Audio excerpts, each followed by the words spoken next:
So Owen wants to know, Professor Wolters, what are some of the attributes you've noticed in successful students? Well, there's a few things, but before I go into those, I really want you to realize there's no one thing that makes somebody a successful student. There's multiple things, okay? One thing is make sure you come to class. Yes, coming to class makes a big difference, but also come to class prepared.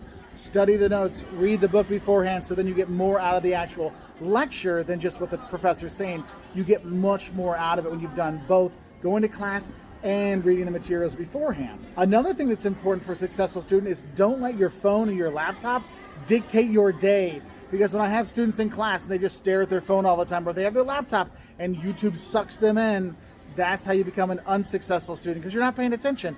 You're on your device. So those that can cut out the devices, they have a better chance to succeed. Another thing I see in successful students is actively participating. Because if you're actively participating, that shows you're actually paying attention in class and you're learning the material. And then also the professors like when students actually participate and they remember you. So maybe your grade could get a little bit better in participation, and that can help you be successful. Also, having good time management, that's another thing that's very helpful for people to be very successful at school or in anything. Know how not to waste time. That's going to get you a long way out there. And I think another thing, just being a successful student, is actually wanting to know the material. If you want to study the material, you want to be that major, you want to do that class, you're going to be more successful. If you don't want to take the class, if you don't want to be there, it's a lot harder, okay? So you got to really want to know the material in the class to be successful. And another little thing I would say is visit the professor.